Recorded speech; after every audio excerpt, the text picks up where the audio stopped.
estados aquí representados, conocen el peligro que significa para Venezuela y para ellos mismos lo que el día de hoy se ha aprobado. Se está estableciendo un precedente extremadamente peligroso. El primer gran problema de esta resolución, señor presidente, es que pretende, sin tener capacidad para ello, decir quién es el gobernante legítimo de Venezuela. La legitimidad es la aceptación voluntaria de la autoridad sin la amenaza del uso de la fuerza. Se lo voy a repetir porque es el concepto clave de todo lo que sigue. La legitimidad, que tanto se repite aquí, ¿qué es eso? Es la aceptación voluntaria de la autoridad sin la amenaza del uso de la fuerza. En el caso de un país, la fuente de la legitimidad solo se encuentra en la ciudadanía que está bajo las órdenes del gobierno dentro de ese país y nunca en un territorio extranjero. En las democracias, el pueblo es soberano y los gobernantes solo tienen el poder que su pueblo les entrega. La soberanía popular significa que el poder reside en el pueblo y éste se lo entrega voluntariamente a los gobernantes a través del voto. Si todo esto es cierto, ¿cómo puede entonces un Estado soberano aceptar la legitimidad o que su legitimidad de su gobierno sea determinada por otros Estados que no tienen autoridad alguna sobre sus asuntos internos y que son jurídicamente sus iguales? Esto es imposible. ¿Qué capacidad para generar legitimidad tiene un Estado extranjero sobre un pueblo que no gobierna? Obviamente ninguna. La propia pregunta es absurda, es un sinsentido. Solo los nacionales de un país pueden generar la legitimidad de sus gobernantes, nadie más. Cuando se plantea que los estados de este Consejo pueden decidir quién es el presidente de Venezuela, se pide algo que por definición es imposible. Este poder no está en este Consejo, es un atributo que no le pertenece, es una facultad que no existe. Esa competencia es del pueblo venezolano y este Consejo sería el usurpador de la voluntad de los millones de venezolanos que votaron el 20 de mayo para elegir al presidente de Venezuela. Pero este delirio es también un abuso de poder. Esos estados saben que están inventando algo que no existe en la ley internacional. Cometen prevaricación porque violan la ley deliberadamente, la tuercen, la manipulan, creando una ficción para destruir la soberanía de nuestro país. En el caso de Venezuela, la Constitución de Venezuela, que es la única que rige a los venezolanos más nada, dice en el artículo 5, la soberanía reside intransferiblemente en el pueblo, quien la ejerce directamente en la forma prevista en esta Constitución y en la ley, e indirectamente mediante el sufragio por los órganos que ejercen el poder público. Los órganos del Estado emanan de la soberanía popular y a ella están sometidos. Ningún poder extranjero puede determinar quién detenta el poder legítimo dentro de nuestro país. Le voy a poner ejemplos históricos. Ya se acabó la teoría. En el año 2002, el gobierno de Estados Unidos decidió no reconocer la legitimidad del presidente Hugo Chávez y más bien reconoció como el presidente legítimo al dictador Carmona. Lo hizo el gobierno de Estados Unidos en el año 2002. El presidente legítimo, igual lo hizo, por cierto, la Comisión Interamericana de Derechos Humanos. Reconoció como presidente legítimo al dictador Carmona. ¿Cuál fue el impacto de estas acciones de Estados Unidos y de este organismo de la OEA en Venezuela en aquel momento? Ninguno.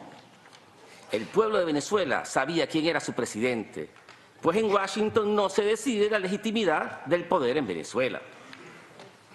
En el año 2005, el gobierno de los Estados Unidos declaró que no reconocía los resultados de las elecciones para la Asamblea Nacional de Venezuela, aduciendo que la oposición no había participado.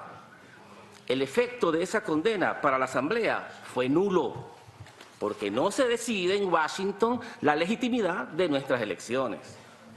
En el año 2013, el gobierno de los Estados Unidos no reconoció el resultado de las elecciones para la presidencia de la República. Aquí está, tengo un apoyo. El año 2013, Estados Unidos no reconocerá las elecciones en Venezuela. Del presidente Nicolás Maduro, no las reconoció como lo está haciendo hoy. Y el resultado de ese no reconocimiento de nuestras elecciones fue nulo, porque en Washington no se decide la legitimidad de nuestras elecciones. Este año 2018, el gobierno de Estados Unidos hizo lo mismo y el resultado debe ser igual. En Washington no se decide la legitimidad del poder de Venezuela. El despropósito es tan grande que ahora un grupo de países se atreve a declarar a unos señores que se reúnen en Miami como el Tribunal Supremo legítimo de Venezuela. Esos señores en Miami son la máxima autoridad en materia judicial en nuestro país y son los que deciden los conflictos entre los poderes públicos venezolanos y son quienes interpretan la Constitución de Venezuela. ¿Ustedes creen que nuestro pueblo acepta voluntariamente la autoridad de esos señores en Miami? La pregunta ofende. Pero esa es la supuesta capacidad que estos países creen tener sobre nuestro pueblo. Ellos creen que pueden imponernos un gobierno títere desde Miami. No hay ley internacional que pueda sostener esto, solo el desvarío de un grupo de estados forajidos que pretende pisotear la voluntad del pueblo venezolano. La potestad de administrar justicia emana de los ciudadanos y ciudadanas y se imparte en nombre de la República por autoridad de la ley. Promover a un grupo de usurpadores en Miami como un tribunal supremo es cometer un golpe de Estado contra la República Venezolana. Este grupo de países lo hace impunemente, temerariamente. Lo mismo quieren hacer ahora con la Asamblea Nacional. Ya no solo creen que tienen el poder para deslegitimar a un presidente, ahora tienen un poder para relegitimar desde el exterior. Todo es tan falso, todo es tan insultante, tan primitivo, como es peligroso y criminal. Su manipulación jurídica y política pone en peligro la paz de Venezuela. Señor presidente, el segundo problema de esta resolución es que quiere doblegar la voluntad del pueblo venezolano a través de la coerción, de la extorsión. El artículo 20 de la Carta de la OEA afirma: ningún Estado podrá aplicar o estimular medidas coercitivas de carácter económico y político para forzar la voluntad soberana de otro Estado y obtener de éste ventajas de cualquier naturaleza. Las Naciones Unidas todos los años condenan las medidas coercitivas como violadoras de los derechos humanos, de la soberanía nacional, de la autodeterminación de los pueblos y de toda norma de derecho internacional. Sin embargo, la resolución contra Venezuela propone abiertamente castigos y agresiones dirigidas a fragmentar y a debilitar los tres pilares de todo Estado, como son su población, su gobierno y su territorio. Los Estados Unidos han propuesto un programa de asfixia económica contra nuestro pueblo, con el propósito de que el sufrimiento colectivo se manifieste en caos social. Esta agresión criminal cuenta con el apoyo de la Secretaría de esta organización y de un grupo de países. Al máximo daño provocado lo llaman crisis humanitaria y pretenden aparecer como salvadores de una situación creada por ellos mismos. El proceso de destrucción económica es celebrado en Washington como si fuera un triunfo y usan al pueblo venezolano como un rehén para doblegar la voluntad de nuestro gobierno. En el caso de la crisis humanitaria, por cierto, la resolución la utiliza como excusa para no reconocer al presidente Maduro. Y ahora yo les pregunto, hace 2 días, el presidente de los Estados Unidos declaró una crisis humanitaria y de seguridad en la frontera sur de su país y hoy mismo está viajando a ese lugar para justificar la construcción de un muro. ¿Eso quiere decir que este Consejo va a aceptar que se desconozca a los gobiernos del sur de la frontera porque el presidente de Estados Unidos declaró que había una crisis humanitaria en esa región? ¿Es que acaso no entienden que el lenguaje que se usa contra Venezuela es el mismo que se emplea contra estos países, contra los latinoamericanos todos, para discriminarnos y humillarnos? ¿No se dan cuenta que ese mismo lenguaje se usa como arma? Lo que hacen ahora con nosotros lo hacen también con ustedes. Se trata de un caso de divide y vencerás, y eso es lo que venimos a denunciar. El proceso de demolición de la República pasa por todas las operaciones clandestinas de subversión que intentan producir un golpe militar violento en Venezuela. Yo no estoy paranoico, aquí está, señores, el New York Times, 9 de septiembre de este mismo año, prueba cómo el gobierno de los Estados Unidos se reunió en varias ocasiones con militares venezolanos para derrocar al gobierno constitucional de Venezuela por vía de la fuerza.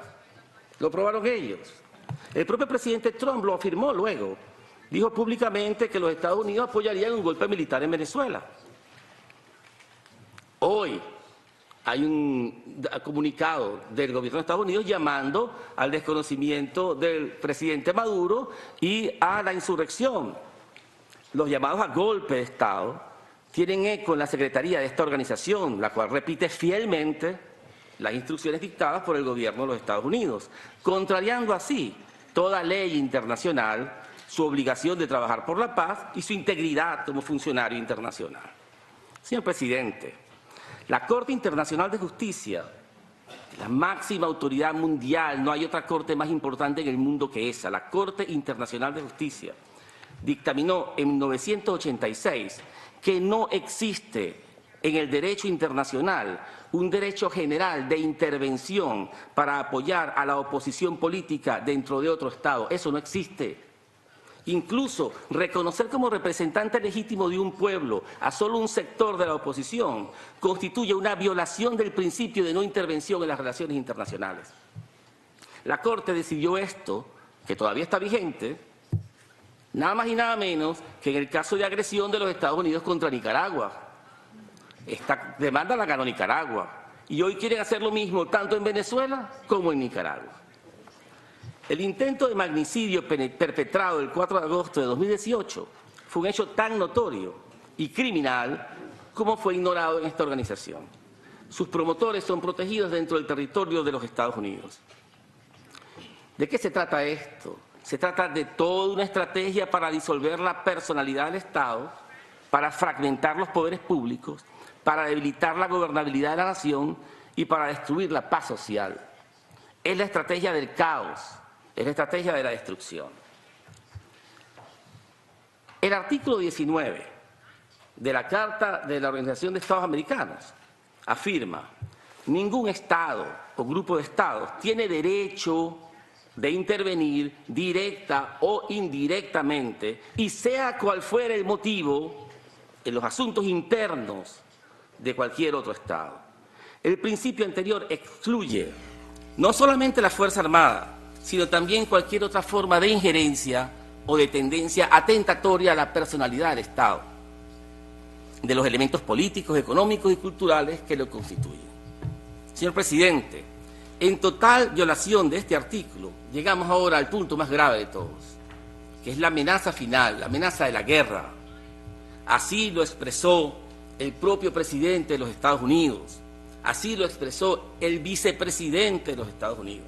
Así lo dijo públicamente el director de la CIA y el embajador de los Estados Unidos acá. Lo expresó en un programa de radio. Así lo expresó el embajador de Colombia en Washington. Y así lo expresó el actual vicepresidente del Brasil, quien anunció ya que va a haber un golpe de Estado en Venezuela y que Brasil va a poner sus fuerzas militares como fuerza de paz interviniendo dentro del territorio venezolano. Ya lo dijo. A esta maquinaria de muerte y destrucción se suma el secretario general como parte del complejo industrial militar que tiene a la guerra como un negocio para la venta de armas y el despojo de los recursos naturales de Venezuela. Es un plan macabro que sirve para beneficiar a los intereses de las más grandes corporaciones de los Estados Unidos. Es el mismo plan de guerra por petróleo usado en Irak y Libia. La asfixia económica, que por cierto el secretario general también se la propone a Nicaragua, públicamente dice que hay que asfixiar económicamente a Nicaragua. La asfixia económica, la fragmentación de la unidad del Estado y la pretensión de despojar nuestros recursos naturales son las bases materiales de la atrocidad jurídica que representa esta resolución. No se trata de la democracia o la paz, se trata de la destrucción de la soberanía popular y nacional, de la anulación de la independencia de la nación y de la imposición de un tutelaje por medio de gobiernos títeres sin raíces en nuestro pueblo y territorio. Para finalizar, estamos a las puertas de una nueva fase de la agresión. Ya todos están anunciando, vienen medidas más duras, más radicales, vienen toda una serie de nuevas medidas gravísimas, todos los anuncios. Una nueva fase de la agresión